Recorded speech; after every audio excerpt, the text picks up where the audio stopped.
متابعات وحوارات في الشأن المحلي والوطني. كل ما يهم المواطن يجيكم كل خميس من 11 للماضي ساعة مع فوزي اليوسفي.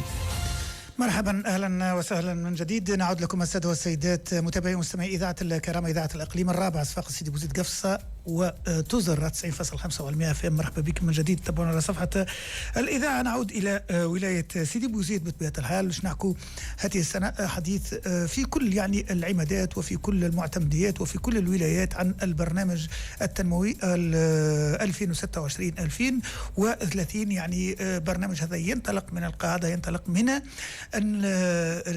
الناس اللي معناها انتخبت الناخب المحلي الذي يمثل الشعب، يمثل المجموعة هذيك، القرية هذيك، العمادة هذيك لدى السلطات المحلية والجهوية والوطنية. ذلك النائب هو المتحمل معناها أكثر ربما في المسؤولية أكثر، وملقاة على عاتقه العديد من المسؤوليات والعديد من المهام، باعتبار أن المواطن يقول له أنا أعطيت فيك الثقة وأنا انتخبتك وأنا معناها نحضر معك باش نحضروا مع بعض شنو لازمنا في الفترة الجاية، شنو يلزمنا منها 2030.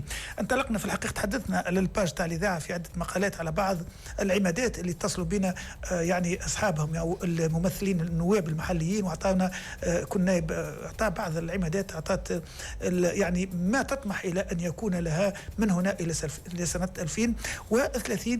كذلك تباعا باش نفتحوا كل نهار خميس نستقبلوا نائب محلي او اثنين او عضو مجلس محلي او اثنين باش يعطي عن الجهه نتاعو شنية مشاغل، شنية اهم الحاجات اللي يركزوا عليها. انطلقنا بطبيعه الحال بدايه بمركز ولايه سيدي بوزيد. نقولوا سيدي بوزيد يعني نقول سيدي بوزيد الغربيه. بدينا مع سي صابر العبدولي الناخب، يعني الممثل هاته احد ممثلي يعني اعضاء المجلس المحلي بهاته المعتمدية. سي صابر مرحبا بك. مرحبا بك سي فوزي، مرحبا بكافة مستمعي إذاعة الكرامة وكافة الطاقم العام لإذاعة الكرامة. شكرا لك على تلبية الدعوة. طلبناك وقت فطور. سي صابر مرحبا بك، عايشك، يعطيك الصحة. أعطينا أهم يعني الحاجات اللي ركزتوا عليها أنتم يعني باش تكون في ولاية سيدي بوزيد، نتمناو باش تكون لسنة 2000 من 2030. هو والله سي فوزي بالنسبة للمخطط التنموي 2026 2030 باش تجي تشوف براسك نفس المطالب نتاع نحكوا كسيدي بوزيد المدينه او كولايه اخرى، راهم ديجا يصبوا كلها في نفس الخانه اللي هي المصلحه العامه للمواطن. فهمتي؟ نبدو اولا نحن كسيدي بوزيد المدينه وديجا براسك تعرف سيدي بوزيد المدينه 70% كلها ريفي. فهمتي؟ احنا ركزنا على فك العزله في المناطق الريفيه باش تربط المدينه وتكون ذو حركيه اقتصاديه وحياتيه.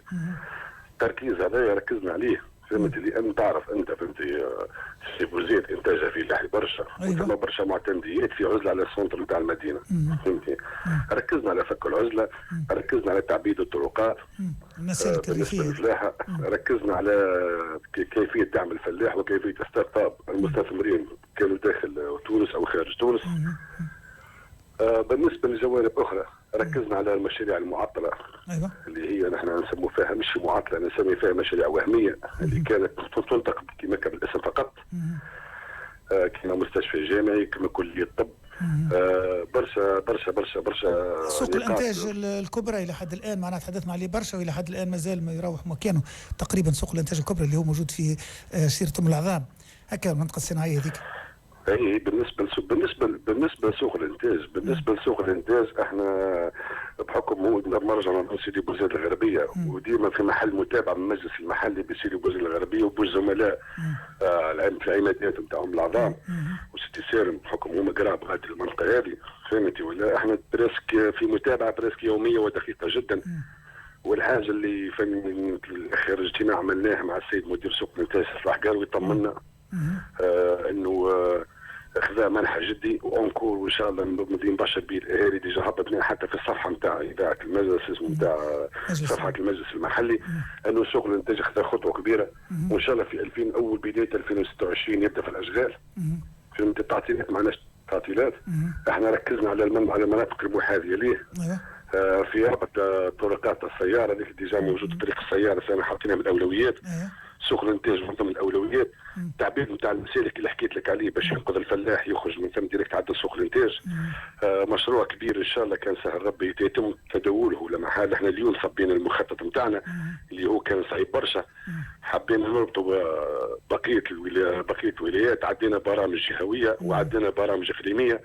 من ضمن البرامج الجهويه عندنا مقترح ان شاء الله ينال رضاء الجماعه الفوق، فهمتني ولا، اللي هو ربط السكه الحديديه بين جلمه بالمكناسي، بحكم المكناسي فيها سكه وجلمه فيها سكه. حبينا يكون يتربط بين بسيدي بوزيد المدينه مرورا بام العظام.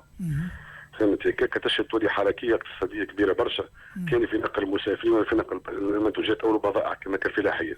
فهمتني. انا سي صابر بالله النقطه هذه مهمه برشا. واحنا نحكوا دائما على كثره الحوادث تاع الطرقات ونقارنوا بمدن اخرى وبولايات اخرى ما فيهاش برشا حوادث، لانه المدن الاخرى والولايات الاخرى تستعمل متروات، تستعمل الكرام برشا، احنا وسائل النقل عندنا اسطول مهري وما عندناش سكه حديديه يعني تشق ولايه سيدي بوزيد اللي هي تربط 6 معناها سيدي بوزيد موجوده في قلب الخارطه نتاع تونس، تحدها 6 ولايات يعني يتعداو منها، معناها تتعدى القابس جبل ابو زيد، تتعدى الصفاقس جبل ابو زيد، تتعدى القصرين تجيب على ابو زيد، تمشي القروان تجيب على ابو زيد، تجي العسيانه تمشي كذلك على ابو زيد. يعني فعلا يعني السكه الحديديه يعني هو معناها مطلب مهم برشا. واولا ينقص كما قلت انت معناها يسهل حركه المرور، معناها ويساهم في نقل البضائع، يساهم في نقل المسافرين، يساهم في نقل الطلبه، يساهم في نقل التلامذه، ويحد كذلك من الحوادث الطرقات القاتله واللي نشوفوا فيها معناها اللي سيدي بوزيد محتله فيها للاسف في المرتبه الاولى. واصل صابر سامحني قطعتك. واضح مشكور جدا، هو كلامك صحيح. احنا ركزنا عليش اول حاجه كلمه قلتها لك اللي هي ركزنا على تعبيد الطرقات مهريه اللي هي جراء الحوادث الطرقات وجراء ثم طرقات. انا عندي برشا طرقات في ما نكذبش عليك الامانه، عملنا زيارات ميدانيه احنا رانا في تحضير المخطط، صدمنا بالواقع المرير اللي نعيشوا سيدي بوزيد والبنيه التحتيه. طرق الطريق ما يعديش كرهبه تبدا فيه 3-4 كراهب تمشي، فلاحه الكل مساكين. في بالك ثم مناطق من سيدي بوزيد معتمدين سيدي بوزيد تصب المطر حاشاك يبدا معبي الخضره نتاعو ما نجمش هبطها للسوق تمتر فوق الكرهب لانه في عزله. ركزنا على هذوكم وربطناهم كله بسوق الانتاج اللي هي تحسين البنيه التحتيه وتعبيد الطرقات. ركزنا عليهم برشا. والسكه التاوي والسكه اللي اقترحها المجلس نتاعنا وباش تكون ان شاء الله عنده زملاء في المجلس الجهوي اللي هو مستحسن الفكره، وحتى الجهات الاقاليم مستحسن الفكره اللي هي باش تربط حكايه 70 كيلومتر بين جلبه والمكناسي مرورا بسوق الانتاج. تحكي لك 70 كيلومتر. احنا ما طلبناش حاجه كبيره ياسر، احنا بلدان فلاحه سيدي بوزيد بيت خدامه نخدموا على رواحنا، معنا حتى مش سهلونا بركه الطريق باش نتعدوا. عاملوا الفلاح فقط ركزنا على حوائج هذه كبيره. ثم مشاريع اخرى ثانيه ركزنا عليها، كليه الطب، بناء مركز توحد بجميع اصنافه. للامانه برشا مشاريع سي فوزي تصب في خانه المصلحه العامه وفي مصلحه المواطن. فهمتني. طلبنا منشات رياضيه صغيره، طلبنا ملاعب صغيره، طلبنا نوادي نتاع اطفال، طلبنا روضات بلديات. وديجا طلبنا السنه ثم في 2019 بلديه سيدي بوزيد قامت وقتها بجلسه واسست 4 دوائر بلديه تفاعلت كلهم كان دائره 20. طلبت تفعيل 3 دوائر بين 2019 معطله ما نعرفوش علاش. طلبنا تفعيل بحكم سيدي بوزيد كبيره تشهد كثافه سكانيه كبيره ياسر. طلبنا ربط جميع الطرقات الريفيه بالطريقه الوطنيه رقم 13.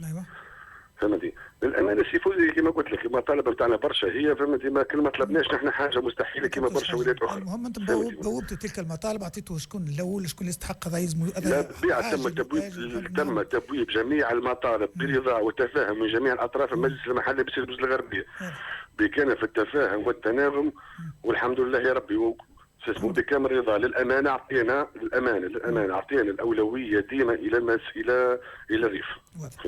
يعطيك الصحه سي صابر. مازال عندك مضيفه؟ والله بالنسبه لي فبربي نقطه اخرى سي فوزي. تفضل. والله بريسك باش نحكي انا لو بريسك جميع المجالس الجهويه. انا ديما نحكي ريجيستي كسيدي بوزيد المدينه فيها 14 معتمد يعني 14 مجلس محلي. الظروف اللي مرت بالمجالس المحليه في البريود اللي فاتت، انت تقول لي حضر مخطط تنموي اللي هو يشد 8 شهور من 8 شهور العام وتتصدر له ميزانيه بالمليارات. المجالس المحليه حط مطرق قياسي حضرته في ظرف شهر و7 ايام وبدون تمويل وبدون حواسيب. ما عندنا حتى شيء. مجلس محلي يخدم وحده يصرف من جيبه فهمتي بدون قاعات نخدموا في البيبلانتات في القهاوي في الليل. ومشكوره جدا بلدي سيدي بوزيد خصصت لنا القاعه ديجا يرحم والديهم بارك الله فيهم، قاعه مكيفه خصصتها لنا، نبداو من 9 نتاع الصباح نكملوا ساعتين نتاع الليل، بخلاف سيد المعتمد نتاع الجهه. ما ثمش حتى مسؤول اخر طلع علينا قال اش ناقصكم ولا عاونا.